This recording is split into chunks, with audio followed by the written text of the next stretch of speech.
Hi, everybody. Welcome to another edition of the Sunday Drive. Our Sunday Drive is sponsored by Midtown Mattress in downtown Lindsay. And if you've never been to Midtown Mattress, they are so much more than just mattresses. They are also the area's largest home furnishing and home decor store. So next time you're in Lindsay, check out Midtown Mattress in downtown Lindsay. And today's segment is a very important one. I have Judy Gerrard Simmons here with me. And I had been noticing an increase in the number of impaired driving charges locally, and Judy commented on one of the posts to tell me her story, and it's a tragic story, but she's turned it into something positive that she's going around and speaking to others, and she also started a movement here in Canada many years ago. So sit back, relax, and find out a little bit more about Judy Gerrard Simmons.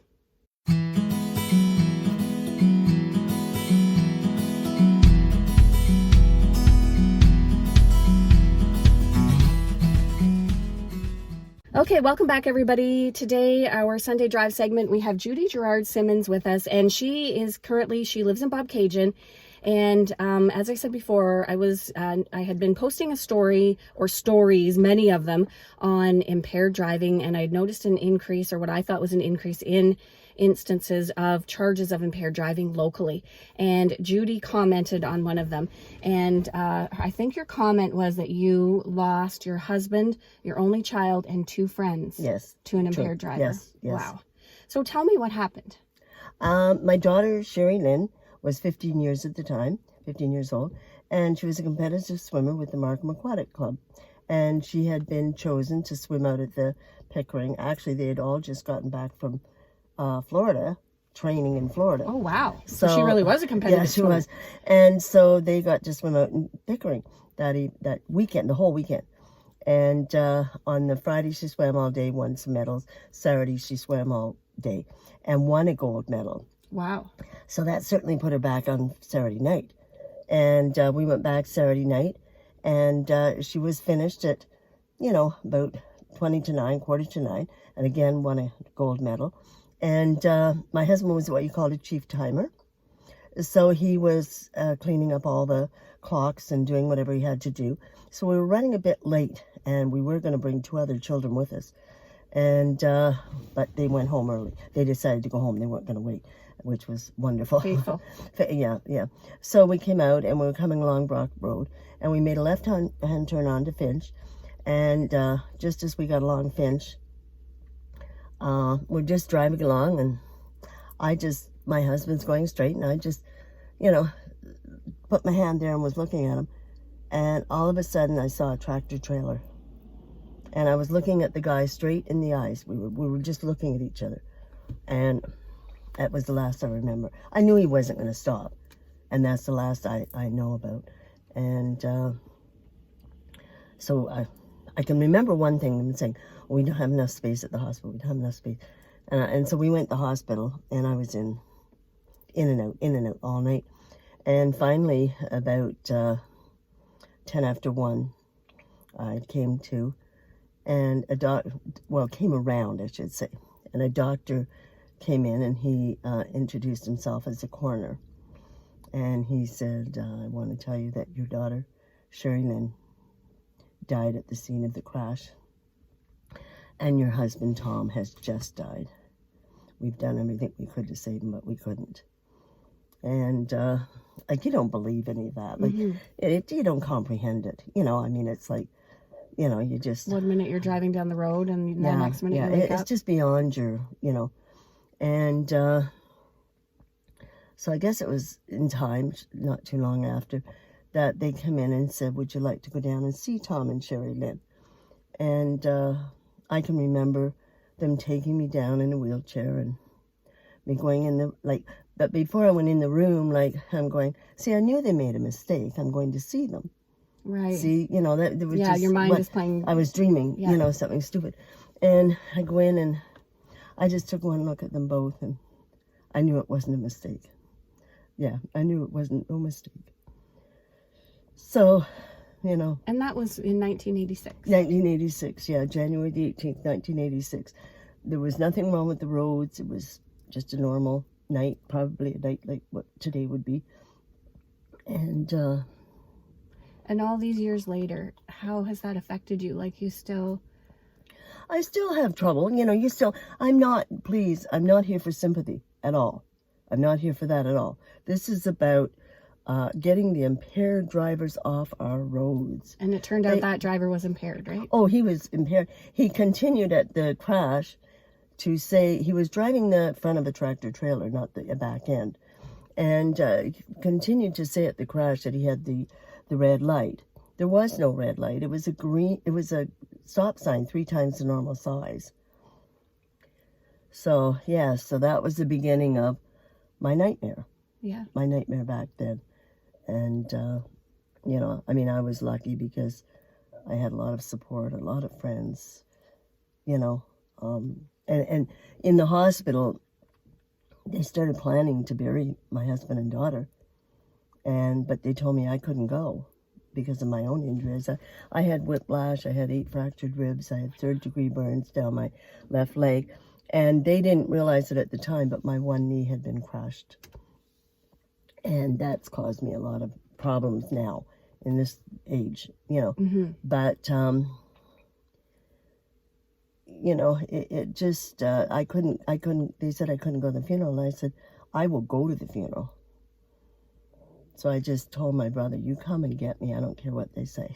Good for you. I just signed out. I said, nobody's burying my baby or my husband without me being there. So I did go, but I did go running back to the hospital quickly, fast, like a real crybaby, Yeah. But fortunately for me, I had a lot of support. I came from a very close neighborhood, a very active church, and of course my daughter had a lot of friends, so they were very supportive. And so that incident sparked, because back in 1986, you say there was no MAD in Canada, right? No Mothers Against Drunk Driving. There was nothing. No. And you were feeling like, I have to do something. I have to try to make a difference somehow. So you started MAME. Yep. Tell me about that. What is MAME? MAME's Movement Against Impaired Motors. So anybody around town that ever sees my vehicle, you'll see that on my plates. Movement Against Impaired Motorists. Yes, okay. I'm not out to maim anybody. Movement Against Impaired Motors. Right. Because we couldn't use the name MAD because we didn't have it in Canada, but it was in the States, so you're still not allowed to use it. And so this is why we did this. And it was all under the Attorney General's office. And we used to go out, I'm telling you, practically every weekend. We had a booth somewhere. Don't drink and drive. Don't drink and drive. We were just pounding it into people. And then the police started to ask me if I would go out and speak with them. So then we started going to schools. We had a video made up. And I would go to schools and speak with them and what have you. And all across Ontario. Wow. Good for you. Yeah, I even went up to the reservations up way in the Yukon, way up. We flew in and brought me back and did all that.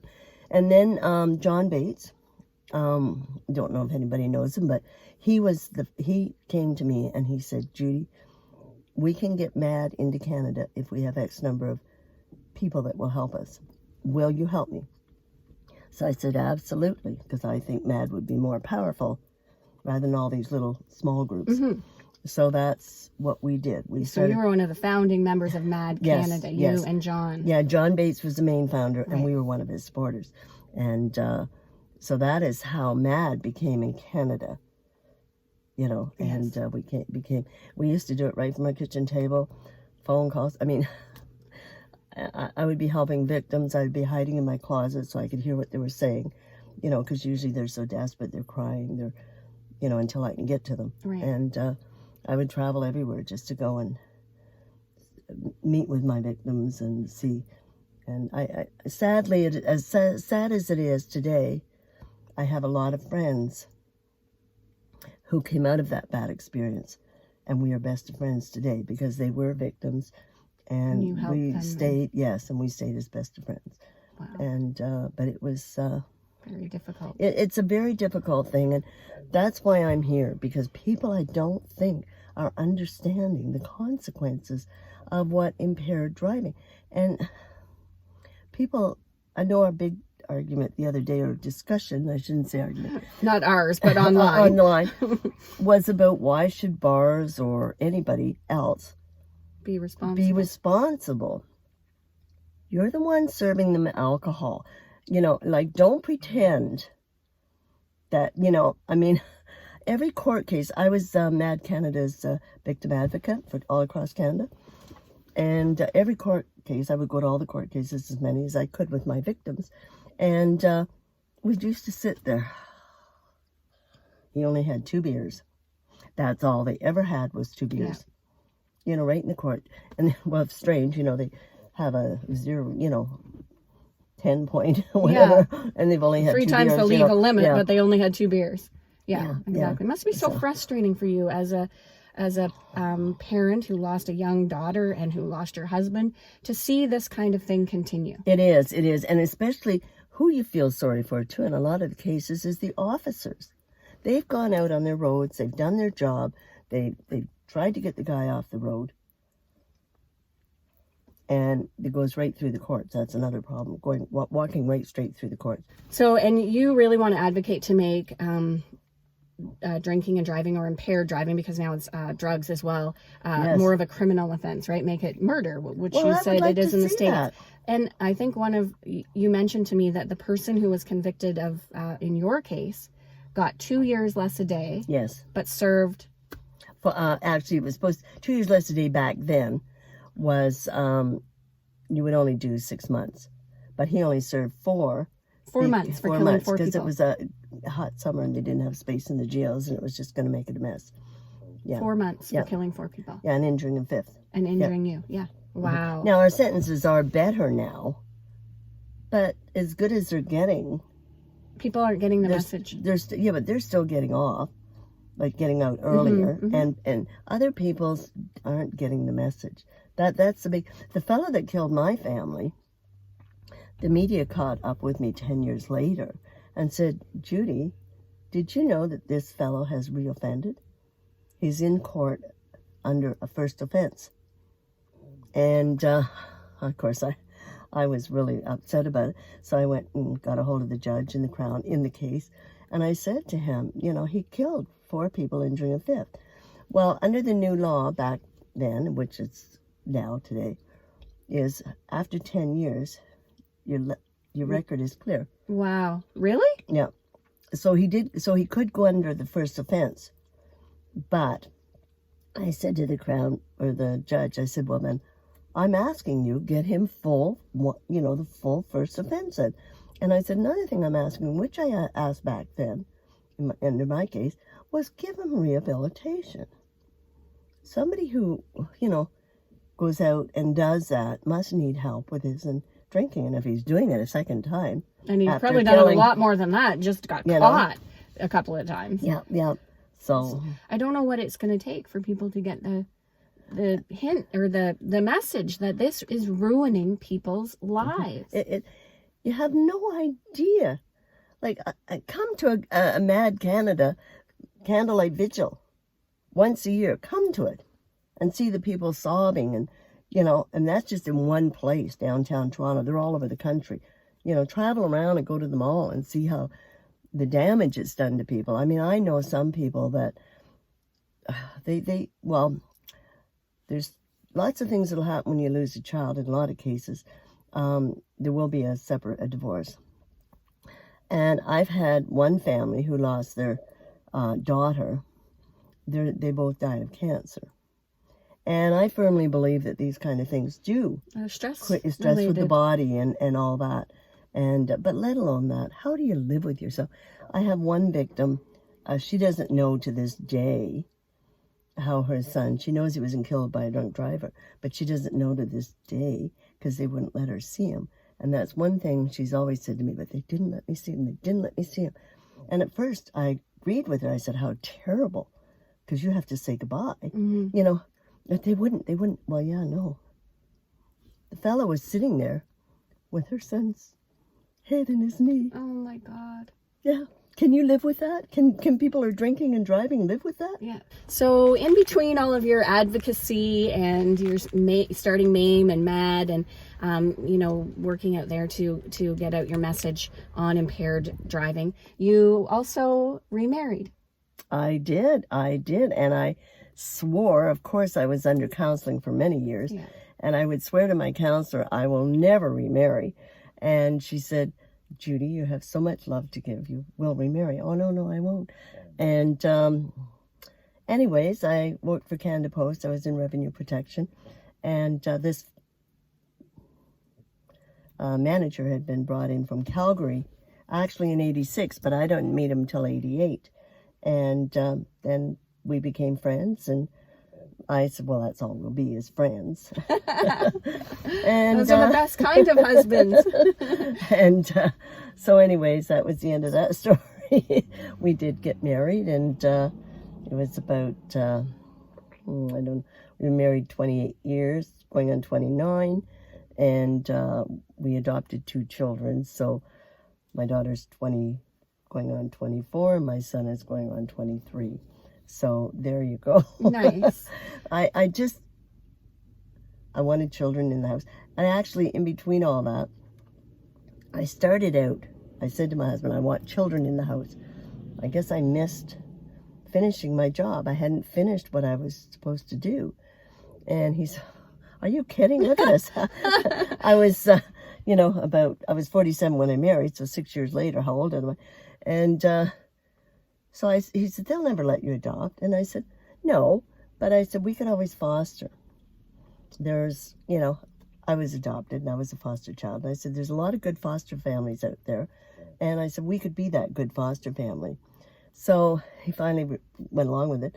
And we ended up, our first 2 children we got, and we had them for 5 years. And then they told us that they could be adopted. And we said, well, no way are we letting them go. Oh, that's so nice. we adopted them. But throughout that period, we were fostering other children also. And I guess we fostered over 100 children. Holy smokes. Yeah, and we just stopped fostering before we moved up here. And my 2 loved it. It gave them lots of little people to play with, and, and different things like that. So, and we've kept in touch with a few of them. So, yeah. Nice.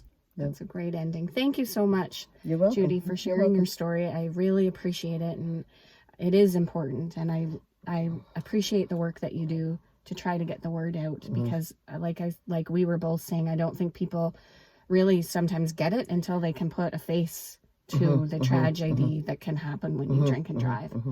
So you're doing important work. Yeah, thank you. Thank you for telling us about it. We really appreciate it. And I hope the public does their important job by their part, not drinking and driving. So please don't drink and help drive. us out, and especially with the country roads up here, they're treacherous. As it is, Yeah.